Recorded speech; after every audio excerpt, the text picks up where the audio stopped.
pandemi. Kiranya tidak membatasi diri kita dan keluarga untuk datang beribadah kepada Tuhan. Kiranya kita pun tetap sehat, bersemangat, dan berhikmat dalam menjalani juga memaknai karunia kehidupan dari Tuhan. Untuk itu, selagi nafas masih ada, selagi tenaga masih Ia beri, hendaklah hidup kita dan keluarga terus berbuah demi memberikan kasih-Nya dan demi mewujudkan damai sejahtera Kristus bagi seluruh ciptaan. Mari memulai ibadah ini dengan memuji Tuhan. Kita menyambut firman Tuhan yang hadir di antara kita. Kita menyanyi dari Kitab Bakti 6, bait yang pertama dan yang ketiga, bernyanyilah orang percaya.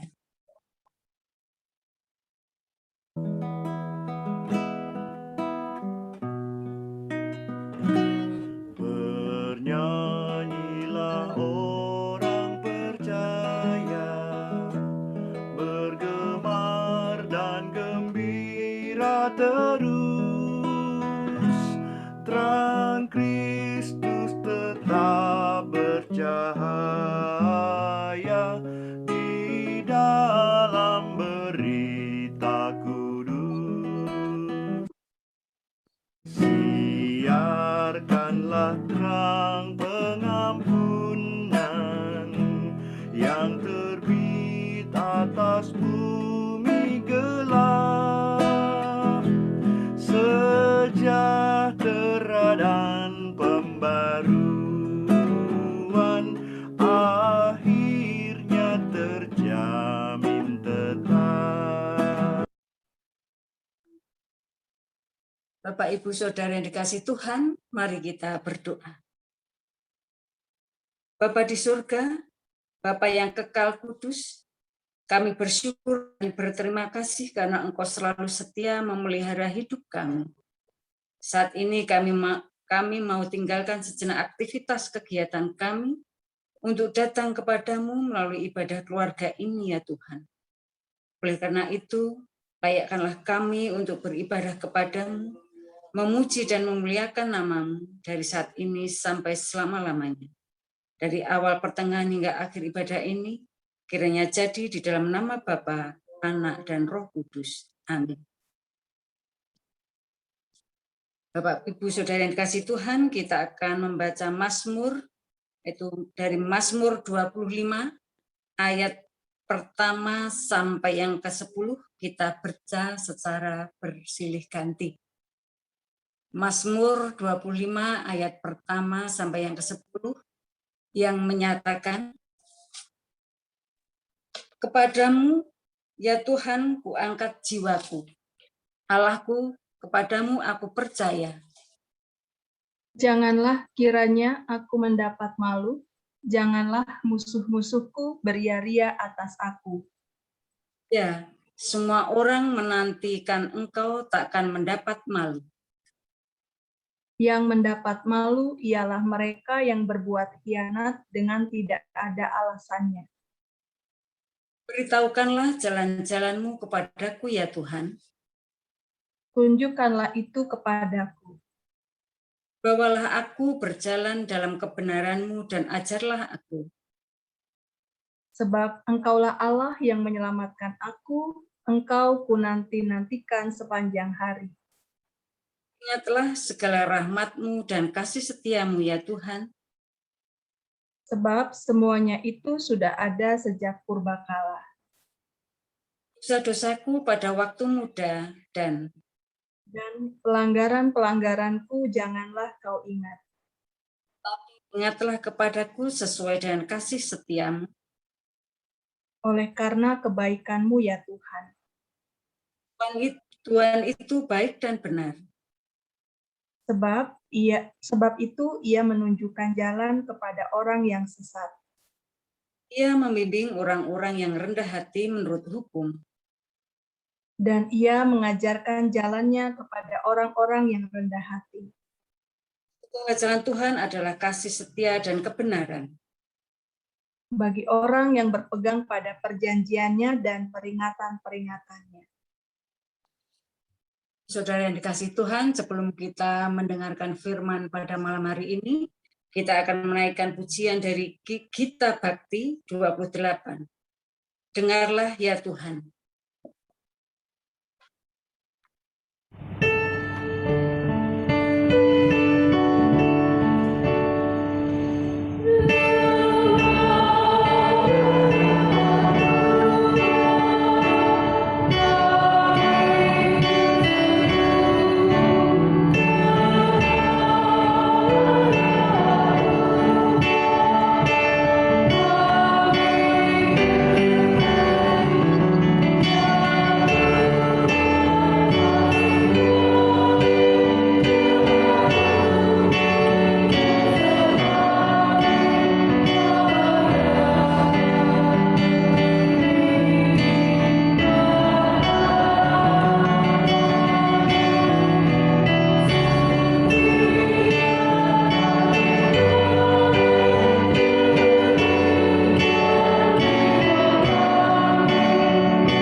Bapak, Ibu, Saudara yang dikasihi Tuhan, kita akan masuk ke dalam pemberitaan firman Tuhan.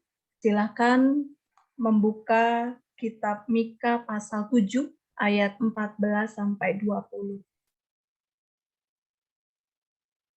Kitab Mika pasal 7 ayat 14 sampai 20.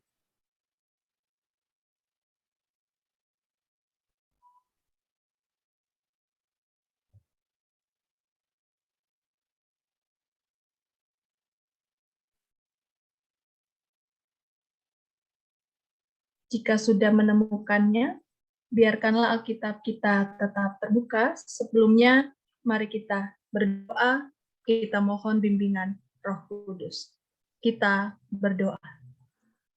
Bapa di surga, tibalah saatnya bagi kami untuk duduk diam mendengarkan firman-Mu. Tolonglah kami dengan Roh Kudus-Mu, agar firman Tuhan yang akan kami baca dan dengarkan, dapat kami pahami dan lakukan dalam hidup beriman kami. Amin. Mika 7 ayat 14 sampai 20, beginilah firman Tuhan. Gembalakanlah umatmu dengan tongkatmu, kambing domba milikmu sendiri, yang terpencil mendiami rimba di tengah-tengah kebun buah-buahan. Biarlah mereka makan rumput di Basan dan di Gilead, seperti pada zaman dahulu kala.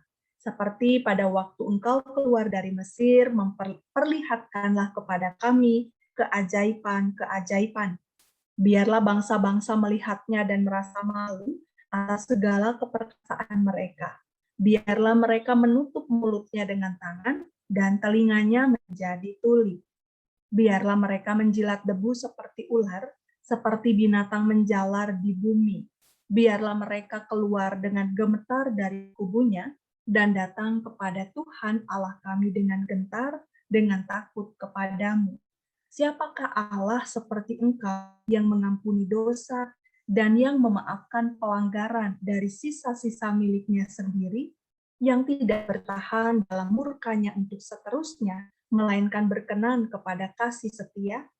Biarlah ia kembali menyayangi kita, menghapuskan kesalahan-kesalahan kita, dan melempar dosa ke dalam tubir-tubir laut. Kiranya Engkau menunjukkan setiamu kepada Yakub dan kasihmu kepada Abraham, seperti yang telah Kau janjikan dengan bersumpah kepada nenek moyang kami sejak zaman purbakala. Demikianlah pembacaan Alkitab. Terpujilah Kristus. Haleluya. Haleluya, haleluya, haleluya. Selamat malam Bapak, Ibu, Saudara yang dikasihi Tuhan Yesus Kristus. Semoga keadaan kita semua, meskipun kita berjumpanya mungkin 1 minggu sekali, kita boleh tetap dalam kondisi yang baik, yang sakit dipulihkan, yang bergumul dikuatkan, sehingga apapun yang terjadi, kita tetap berpengharapan kepada Allah.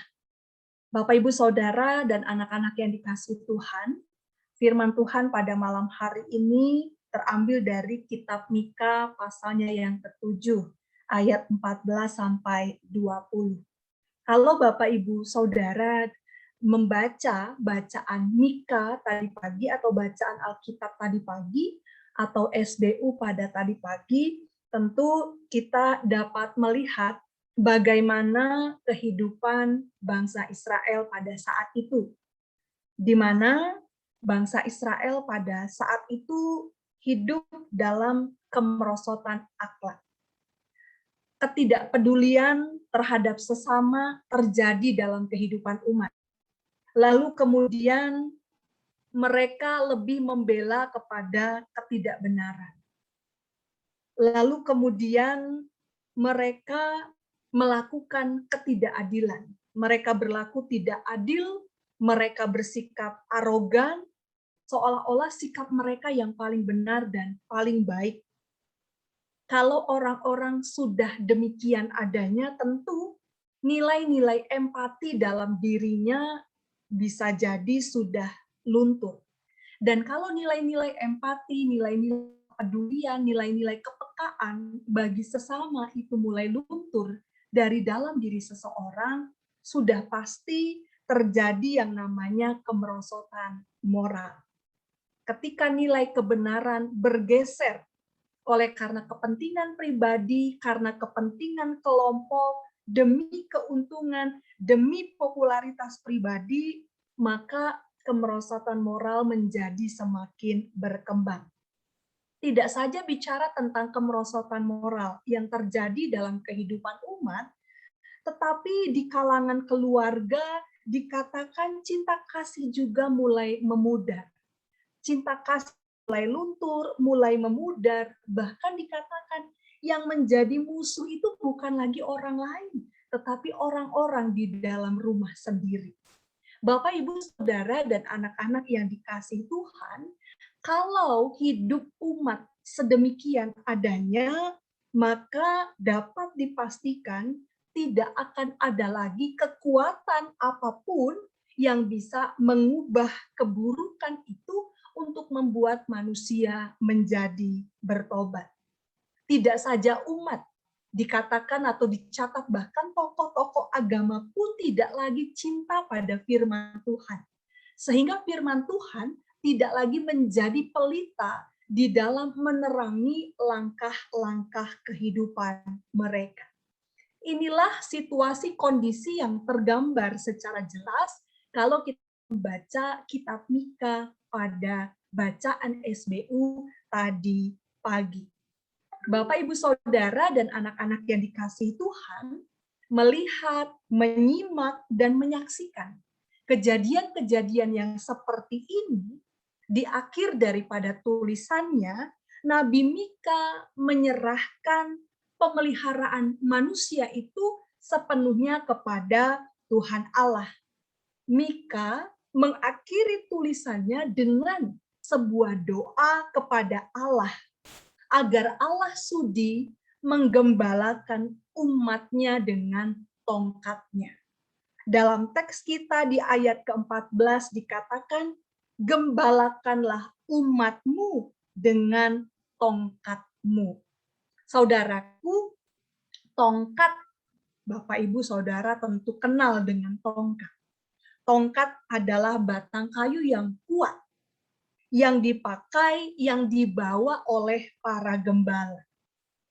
Tongkat itu dipakai, dibawa oleh para gembala, tentu tidak hanya digunakan sebagai alat yang menolong para gembala, misalnya membantu dirinya ketika harus berjalan di tanah-tanah yang sulit dilalui, tetapi tongkat ini juga berfungsi sebagai senjata bagi para gembala untuk menjaga kawanan dombanya dari ancaman dan serangan binatang buas.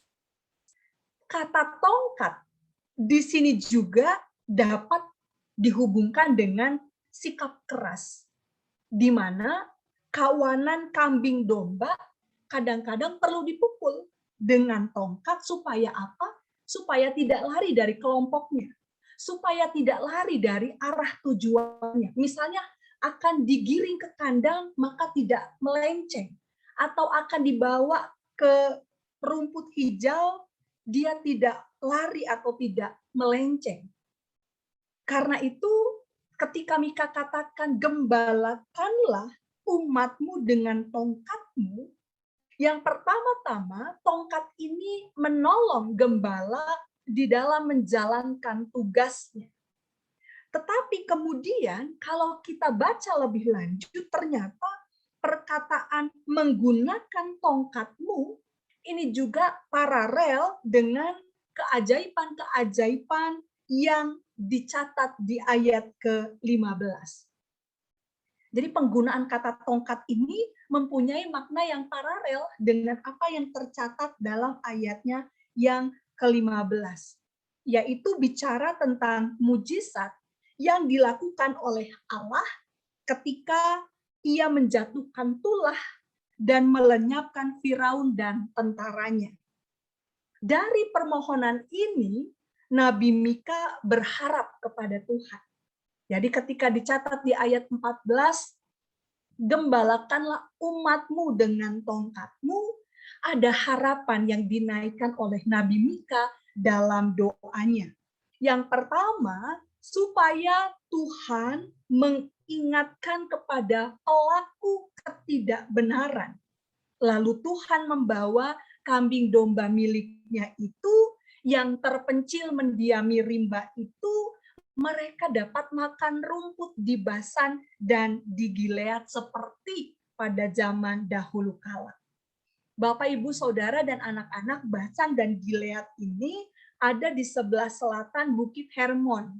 Tempatnya sangat subur. Jadi dengan berkata demikian, ada harapan dari Mika bahwa Allah sendiri yang akan memindahkan miliknya dari kecurangan-kecurangan ke alam kemerdekaan.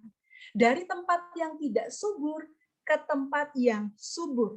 Seperti Tuhan dulu membawa bangsa Israel keluar dari rumah perbudakan di Mesir menuju tanah perjanjian, tanah Kanaan. Mengapa Mika berharap kepada Tuhan?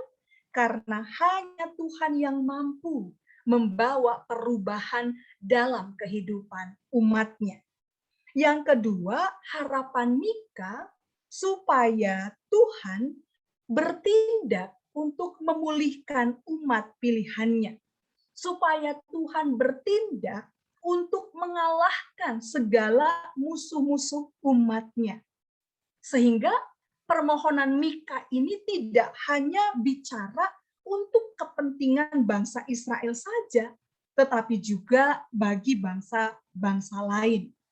Di mana intervensi atau campur tangan Allah itu dinyatakan melalui kekuatannya yang menyadarkan bangsa-bangsa lain bahwa sesungguhnya Tuhan adalah Allah dan Raja. Sehingga mereka menjadi takut akan Tuhan dan kemudian mau berpaling kepada Tuhan. Dengan demikian, bangsa Israel akan tetap hidup di jalan Allah setelah mereka mendapatkan pengampunan dari Tuhan.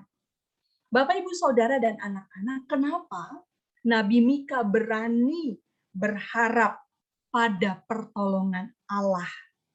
Sebab ia mengakui, mewakili bangsanya bahwa tidak ada Allah lain seperti Allah Israel.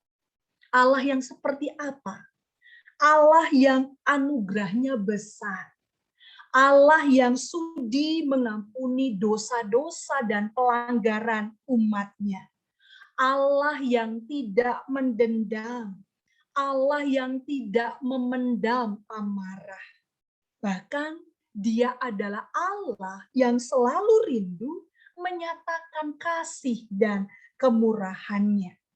Dosa-dosa umat dihapuskan, dilempar dilemparkan ke dalam tubir-tubir laut. Sehingga dari sini Mika mengakui bahwa Allah adalah satu-satunya sumber pengharapan, satu-satunya sumber pertolongan, karena Allah selalu setia kepada janji yang pernah Dia berikan kepada umat Israel, terlebih kepada nenek moyang bangsa Israel. Itu yang kemudian dicatat di ayat ke-20. Kiranya engkau menunjukkan setiamu kepada Yakub dan kasihmu kepada Abraham seperti yang telah kau janjikan dengan bersumpah kepada nenek moyang kami sejak zaman purbakala. Bapak, Ibu, Saudara, anak-anak yang diberkati Tuhan, melalui firman Tuhan pada malam hari ini kita diajar dan diingatkan setidaknya akan 3 hal. Bahwa yang pertama, melalui doa Nabi Mika ini kita belajar. Kalau misalnya dalam hidup kita sedang kecewa, kita sedang sedih, atau kita sedang dalam kondisi yang lemah, atau kita merasa bahwa kita sedang kalah menghadapi perjuangan, pergumulan dalam kehidupan, maka bacalah doa Nabi Mika berkali-kali. Karena doa ini tidak hanya akan mengingatkan kepada kita bahwa Allah yang kita sembah adalah Allah yang setia dan akan tetap setia. Tetapi doa Nabi Mika ini juga mengarahkan kita untuk selalu berharap hanya kepada Tuhan.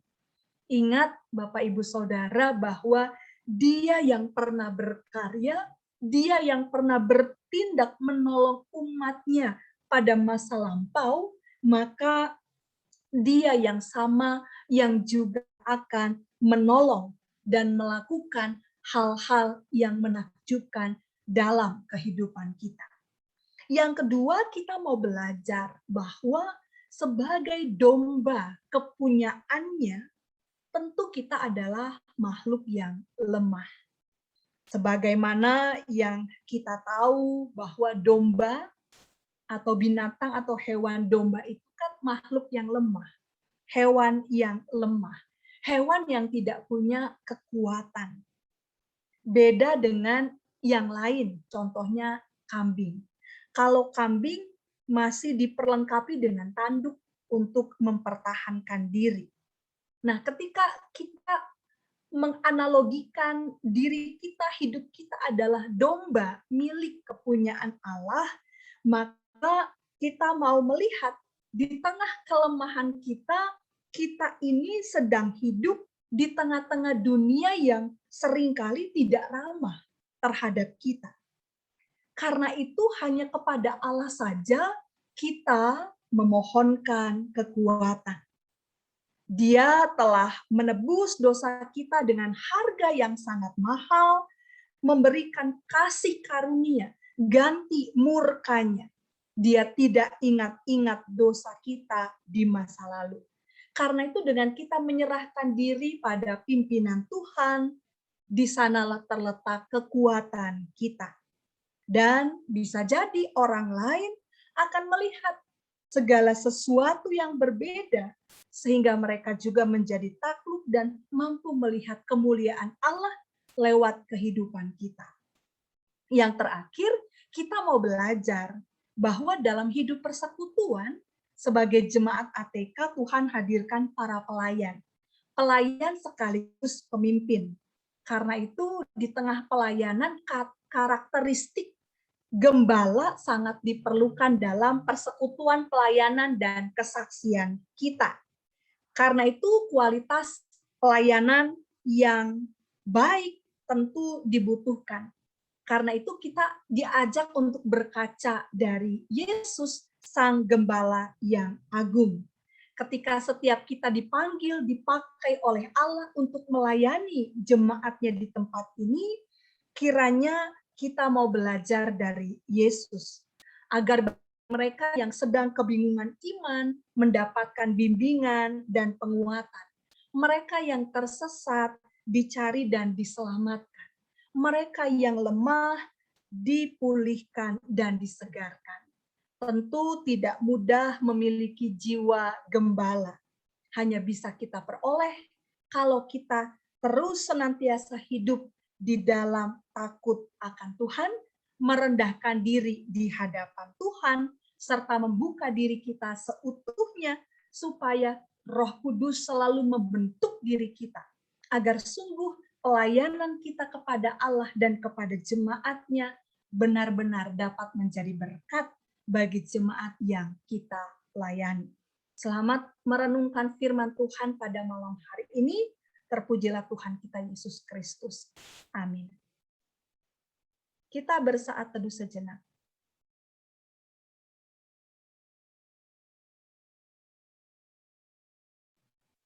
Kita menyanyi dari Gita Bakti 63 bait 1 dan 4. Karena ini Zoom-nya kembali ke basic.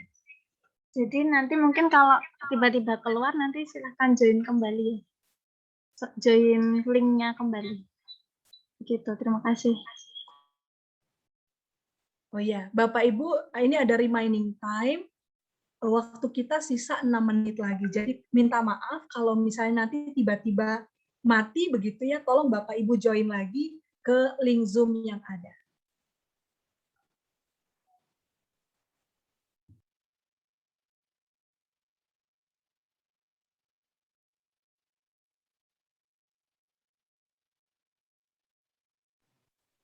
Atau Dila, PK ya? Iya. Ya. Bagaimana kalau dimatikan saja, dikeluarkan saja, baru biar masuk lagi supaya nanti tidak terhenti di jalan. Bisa begitu ya?